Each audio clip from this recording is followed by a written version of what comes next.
Həyatımın 20 ili. Qarabağda talan var, zülfü üzə salan var. Gedirsən, tezcə qayıt, gözü yolda qalan var.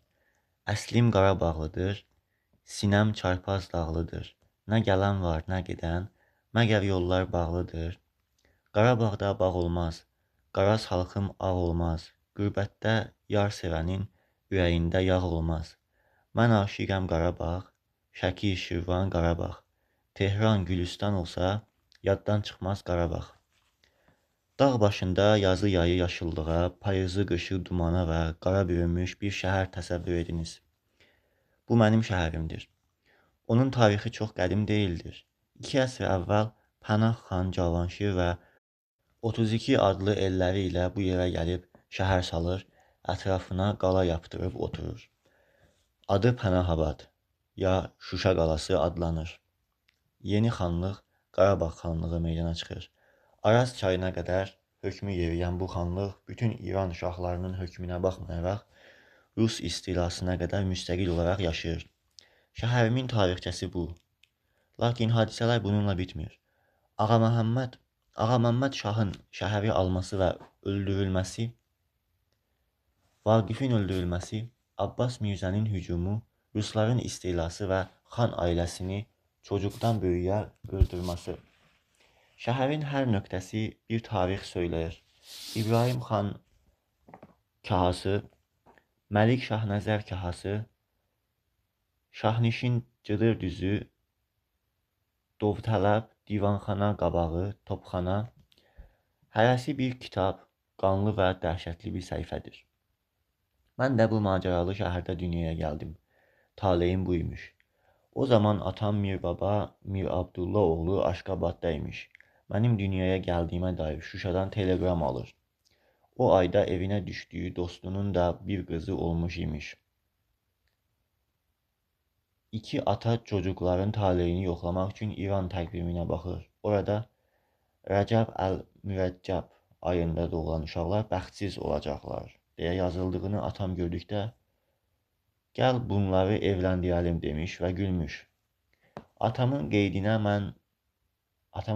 görə mən Hicrinin 1301-ci il Rəcəbin, yəni Ərəb qəməri ilinin 7-ci ayının 20-sində Şuşada dünyaya gəlmişəm. Rəsmi vəsiqələrimdə isə doğuluşum 1887 sentyabrın 12-sində olmuşdur. Şuşa o zaman əyalət şəhərləri içərisində ən mədənilərindən biri sayılırdı. Realna məktəbi, Orta qız məktəbi, şəhər məktəbi, erməni seminariyası, teatrı vardı.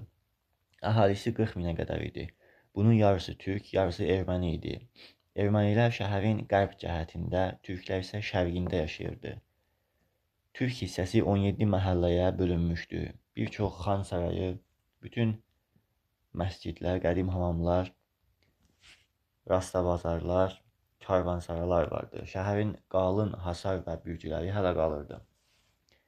Evimiz Çuxur məhəllədə, Mirdinli ilə Quyuluq məhəllələrinin ayrıcında idi.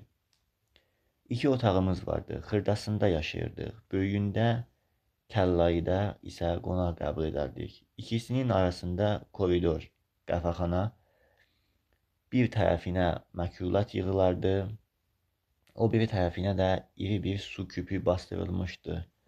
Tuluqçu xan qızının bulağından tuluqda su gətirib oraya tökərdi.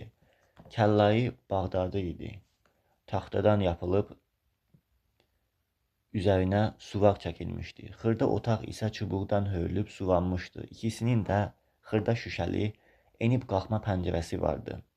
Evin qarşısında daş döşəməli xırda bir meydança, sol tərəfdə təndirxana, qarşıda ətrafına çağ çəkilmiş güllü çiçəkli meyvə ağaclı gözəl bir bağça vardı. Bağça ilə küçə arasında dağ-tağlı 4 dükanımız sallaxana icarəsində idi.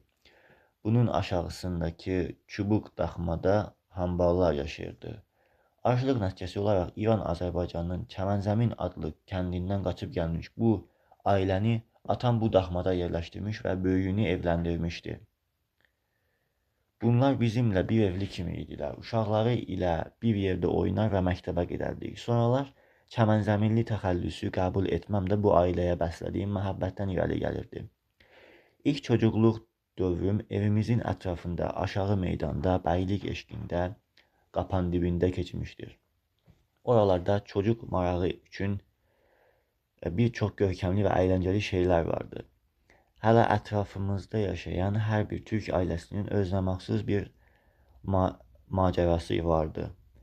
Yan tərəfimizdəki Keçəl Səmədin evi idi. Bunun arvadının biri gənc, biri yaşlı idi. Bir də görürdün, qışqırtı qopdu. Anam məni götürüb haraya gedərdi. Nə görərdik? Keçəl Səməd əlində çomaq yaşlı qadının qabırğalarını sayır. Anam seyid olduğu üçün qonşular ona hörmət bəslədilər. Biz gələn kimi qovğa bitərdi. Bu dalaşma elə bil ali şəkil almışdı ki, yarım saatdan sonra kin unudulardı və Keçəl Səmədin yaşlı arvadı ip kələfini ərinin qollarına keçirib deyə-gülə yumaqlardı. Keçəl Səmədin üst tərəfindəki ev bir başmaqçının idi. Bunun ərdə bir qızı vardı. Gündə bir ərinin zülmündən qaçıb atası evinə sığınar. Bir-iki gündən sonra əri əlində sivri xəncər evi basıb öz arvadını qaçırardı. Bu da mütəmadi təkrar edilən bir hadisə olduğu üçün adi bir şəkil almışdı. Küçənin o tayı Mamaça xanımın idi. Bu qarı mamaçalıqla dul qızını və 7 qız nəvəsini bəslərdi. Ən məşhur mamaça olaraq yalnız şəhər deyil, Aran və dağ da onu tanıyırdı. Kahalarda və meşələrdə yaşayan qaçaqlar görərdin gecə yarısı at göndərib xanımı gizlicə apardı. Qarı bir həftə yox olardı, bir gecə xələt və pulla geri dönərdi. Bu ailə ilə qonşudakı halvaçı Məşdinin arasında düşmənçilik vardı. Tez-tez qovğa qopardı. Təsəvvür edirsinizmi? 7-8 qadın Məşdinin yıxıq daxmasına hücum edir.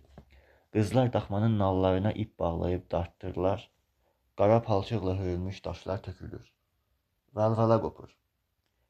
Dərənin kənarında çubuq bir koma.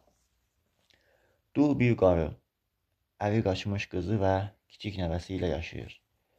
İl üzünü bu komadan həvə səsi gələr, hana toxunar. 2 ailənin aylıq qazancı 10 manat edə etməyə. Ac yalavac, sönük bir həyat.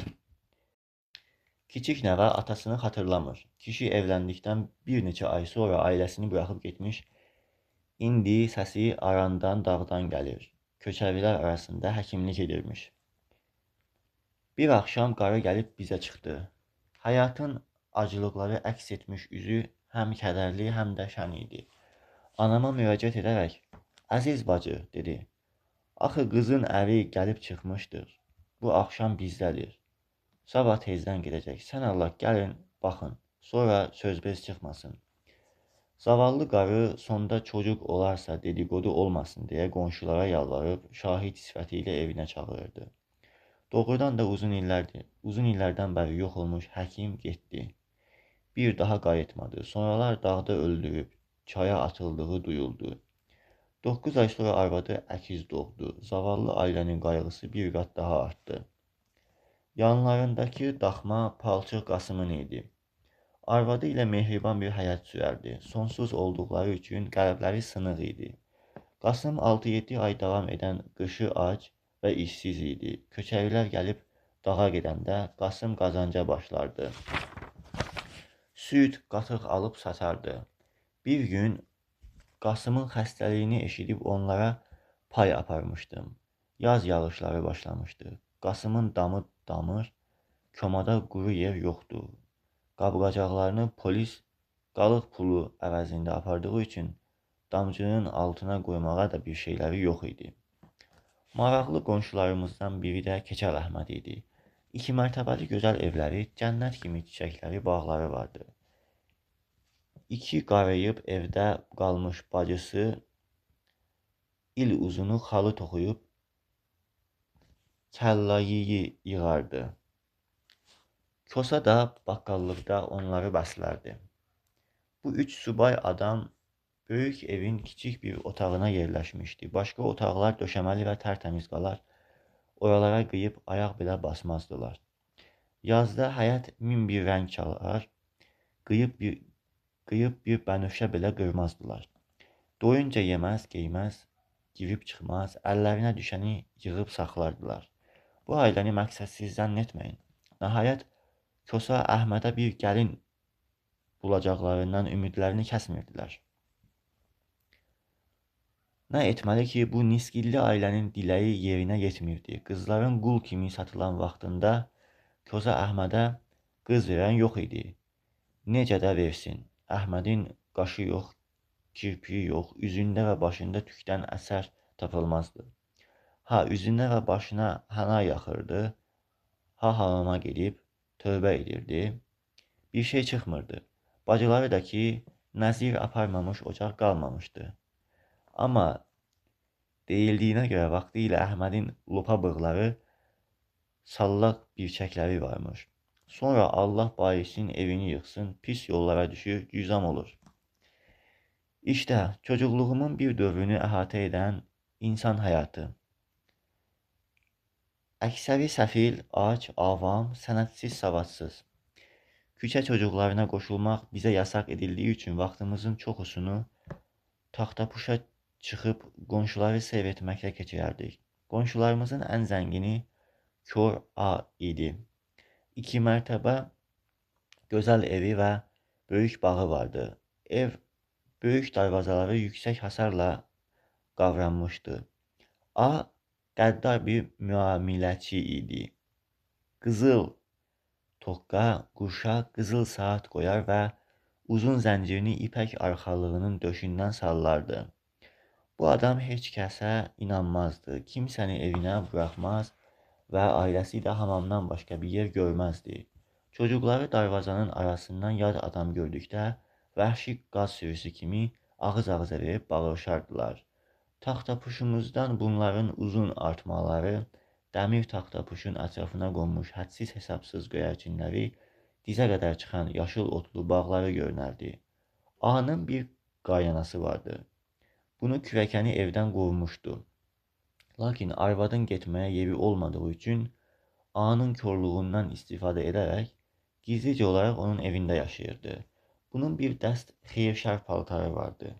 Yeni paltar ala biləcəyindən ümidini büsbütün kəsərək bu paltarı göz bəbəyi kimi saxlayırdı və yırtılmasın deyə əlinə almazdı. Evdə əlinə düşəni, hətta kişi paltarı da geyib dolanar, isti havalarda fitəli belə olduğunu görərdin. Bir gün A arvadı ilə artırmada oturub danışırdı. Arvadı buna nəysə söyləyib kişini düşündürdü. Bir də kişi özündən çıxıb bağırdı. Nəcis quyusu bu tezlikdə dolmaz. Hesabını bilirəm, yəqin qaynanam burada qalır. Onun üçün tez dolmuş. Ayaq yolu quyusunun vaxtından əvvəl dolması ilə qaynanasının evdə yaşadığını sezən müamiləçi yerindən sıçradı. Haradansa bir odun tapdı və odunun havada qolaylaya baş otağa soxuldu. Otaqları bir gəzib bir qapını bağlı gördü. Odunla qapını sındırmağa başladı. Arvadı onu sakit eləmək istədikdə o, onu qaynana zənn edib odunu qoluna çırpdı. Bu vəqədən bir neçə il sonra A öldü. Bu ölüm evdə böyük bir şadlığa səbəb oldu. Gənc, gözəl və zəngin qadın üçün yeni bir həyat başlayırdı. Onda mən məktəbdə idim. Bir axşam adam yollayıb məni çağırdılar. Anamla bərabər getdik. Qarşıma bir böyük qutu təməssük qoydular. Təməssük, borc kağızı, borc sənədi. Oxuyub kişinin var yoxunu arvadına bildirməli idim. 30.000 manatlıq təməssük vardı. Bunların arasında şəhərin ən məşhur mollasının 700 manatlıq bir təməyyüsünü gördüm. 2 gün sonra məni yenə çağırdılar. Yenə təməssükləri yoxlamaq lazım idi. Diqqətimi bir şey cəlb etdi. Mollanın 700 manatlıq təməyyüsü nə vasitə ilə götürüb, əvəzində 300 manatlıq təməyyüs qoyulmuşdu.